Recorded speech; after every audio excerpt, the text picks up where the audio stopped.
If you look at regional rail or commuter rail systems in North America, many of them take a similar approach of having one or two major train hubs in the city center. I didn't think that this was a bad approach until I saw these photos and videos of Toronto Union Station on New Year's Eve this year.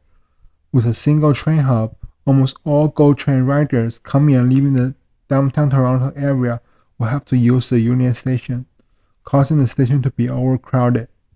Cities like Washington, D.C., New York are also designing their regional or commuter rail in the same way, serving the city center with one or two major rail hubs.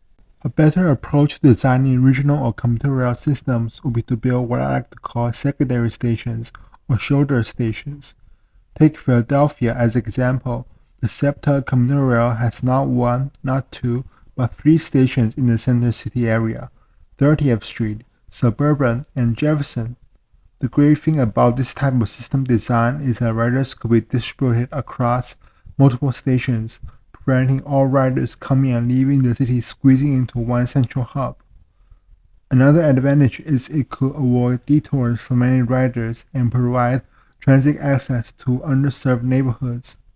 For New York, I will propose these type of infill stations at 63rd Street and 2nd Avenue, 33rd Street and Park Avenue in Manhattan, and Sunnyside in Queens on the LIRR, as well as stations on the Upper East Side on the Metro-North Railroad. These would avoid the need of a transfer to the subway to reach the final destination after getting off at Penn Station or Grand Central for many riders. I would argue that Back Bay Station in Boston is like a secondary station, but the MBTA commuter rail does not have more of these stations located in the city core. If north and south stations were connected through a tunnel, a few stations could be built along the way, making the system more like Philadelphia's.